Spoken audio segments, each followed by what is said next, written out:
ಎಲ್ಲರಿಗೂ ನಮಸ್ಕಾರ ಸ್ನೇಹಿತರೆ. ಡಿಸೆಂಬರ್ 31, 2025 ವೈಕುಂಠ ಏಕಾದಶಿಯನ್ನು ಪೌಷ್ಯಪುತ್ರದ ಏಕಾದಶಿ ಎಂದು ಕರೆಯುತ್ತಾರೆ. ಏಕಾದಶಿ ತಿಥಿ ಕಾಲಾವಧಿ ಸಮಯವು ಏಕಾದಶಿ ತಿಥಿ ಪ್ರಾರಂಭವಾಗುವುದು 30ನೇ ಡಿಸೆಂಬರ್ 2025 ಬೆಳಿಗ್ಗೆ 7:50 ಪ್ರಾರಂಭವಾಗುತ್ತದೆ.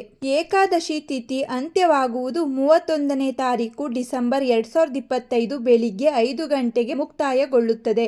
ಉಪವಾಸವನ್ನ ಆಚರಿಸುವ ವಿಧಾನ ದಿನ ಯಾವುದು ಎಂದರೆ 31ನೇ ತಾರೀಕು ಡಿಸೆಂಬರ್ 2025 ಬುಧವಾರ. ಪೂರ್ಣ ದಿನ ಭಕ್ತರು ಉಪವಾಸ ಪೂಜೆಯನ್ನು ಪೂರ್ಣಗೊಳಿಸಬೇಕು. ಪಾರಣಿ ಸಮಯ ಶುಭ ಸಮಯ 31ನೇ ತಾರೀಕು ಡಿಸೆಂಬರ್ 2025 ಮಧ್ಯಾಹ್ನ 1:26 3:31 ವೈಕುಂಠ ಏಕಾದಶಿ ಎಂದರೆ ವೈಕುಂಠ ಏಕಾದಶಿ ಅನ್ನುವುದು ಪೌಷ್ಯ ಮಾಸದ ಶುಕ್ಲ ಪಕ್ಷದ ಏಕಾದಶಿ. ಈ ದಿನ ವೈಕುಂಠ ಲೋಕದ ದ್ವಾರಗಳು ತೆರೆಯುತ್ತವೆ ಎಂದು ಪುರಾಣಗಳಲ್ಲಿ ಹೇಳಲಾಗಿದೆ. ಆದ್ದರಿಂದ ಇದನ್ನ ಮೋಕ್ಷದ ಏಕಾದಶಿ, ಮುಕ್ಕೋಟಿ ಏಕಾದಶಿ ಎಂದು ಕರೆಯುತ್ತಾರೆ. ಪೌರಾಣಿಕ ಕಥೆ ಸಂಕ್ಷಿಪ್ತ ಅರ್ಥ. ಒಮ್ಮೆ ಮುರಾಸುರ ಎಂಬ ರಾಕ್ಷಸನು ದೇವತೆಗಳಿಗೆ ಕಾಟ ನೀಡುತ್ತಿದ್ದ. ಶ್ರೀ ಮಹಾವಿಷ್ಣು ಆ ರಾಕ್ಷಸನನ್ನು ಸಂಹರಿಸಿದ ದಿನವೇ ಈ ಏಕಾದಶಿ. ಆ ದಿನ ವಿಷ್ಣುವಿನ ದೇಹದಿಂದ ಏಕಾದಶಿ ದೇವತೆ ಉದ್ಭವಿಸಿ ನನ್ನ ದಿನ ಉಪವಾಸ ಮಾಡಿದವರಿಗೆ ಮೋಕ್ಷ ಸಿಗಲಿ ಎಂದು ವರ ಪಡೆದಳು.